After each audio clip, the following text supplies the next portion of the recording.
Okay, so what we're going to look at here is what we call the symmetry properties of our circular functions. So let's look at the sine function, okay?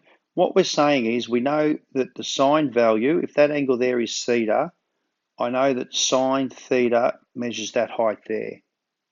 Well, if I have the same angle here, well then sine theta measures that height as well.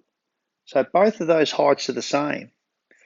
So for example, if I happen to pick my angle here as 30 degrees, and that one there is 30 degrees, well, we can say that sine of 30 degrees is the same as, well, the angle all the way around to there, well, that's the same as the sine of 180 minus 30, which is equal to sine of 150 degrees. Yeah. And if I extend that even further, let's keep it as 30. What if I decide to make the angle here 30 degrees now? Which means that length there is the same as that length there, but it's just in the negative direction, isn't it? So if that's 180 degrees all the way around to there, and I go another 30 degrees, in other words, sine of 180 plus 30 degrees, well, that's just equal to the negative of whatever sine 30 degrees was. So that length there, which we'll call y, is the same as that length there, which we'll call y, which is just negative y down here. And if I extend that here, we've got a nice 30 written there for us already. That length there is also the length y.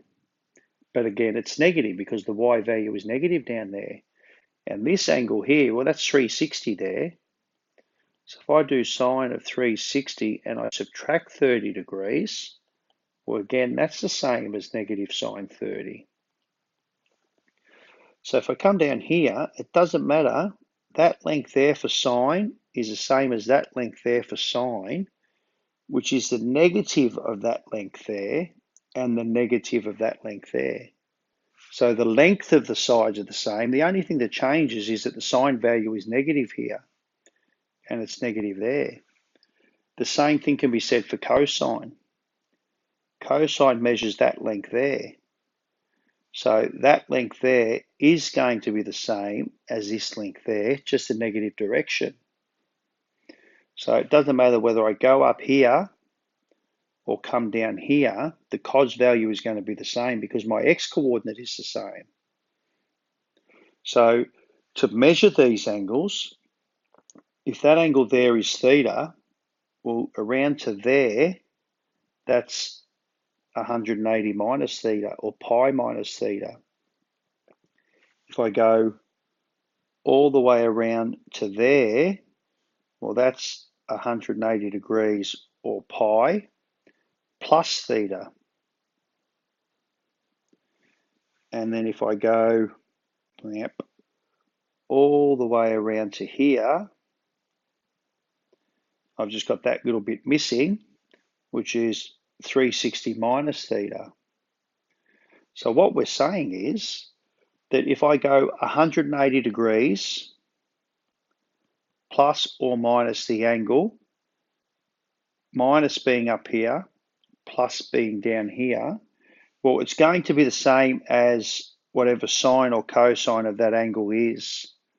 The only thing we need to consider is what sine it will be. And for that, we think about what we're measuring.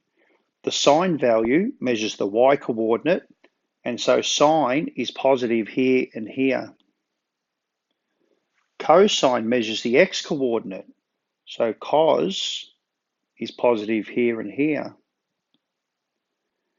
And if tan measures sine over cos, well, what do we know? Tan, let's pick a different color. We'll go with, let's go with red. So sine over cos, they're both positive here. So tan is positive here. Well, the x and the y values are both negative down here. So tan is positive here as well. So that sort of leads us to this little circle here. CAST, starting down here, or all, there's a few different things. I used to just say cast. Some people go with all stations to city or something. Might be, where are we? C. I don't know. All stations to, yeah, all stations to city. Who knows? Who knows, boys?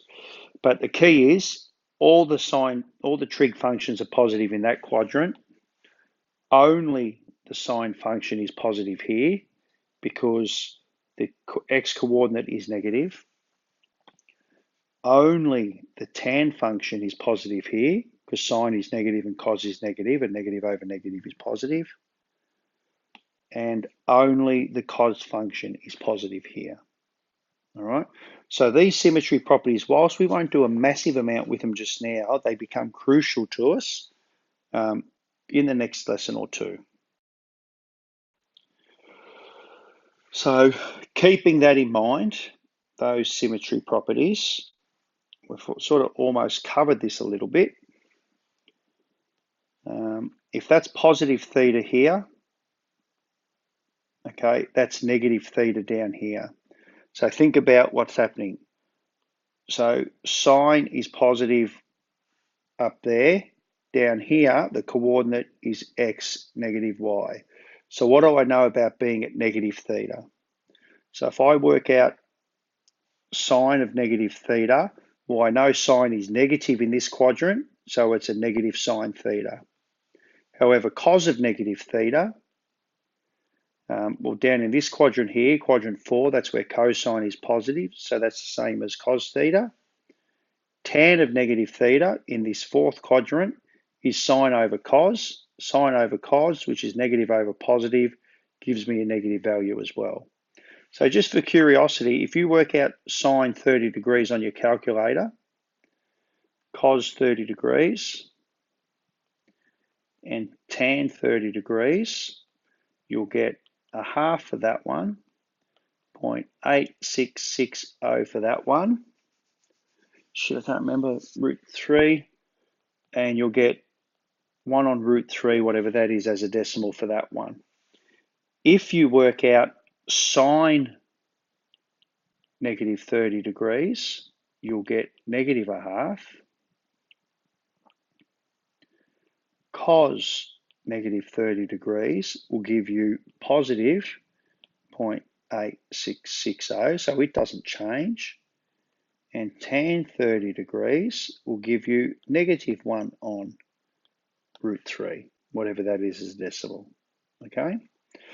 So if we just try to make a little example on these and practice some of these questions. The first one here says sine pi minus 6. So what we have to think about is pi is here. Sorry, pi minus x.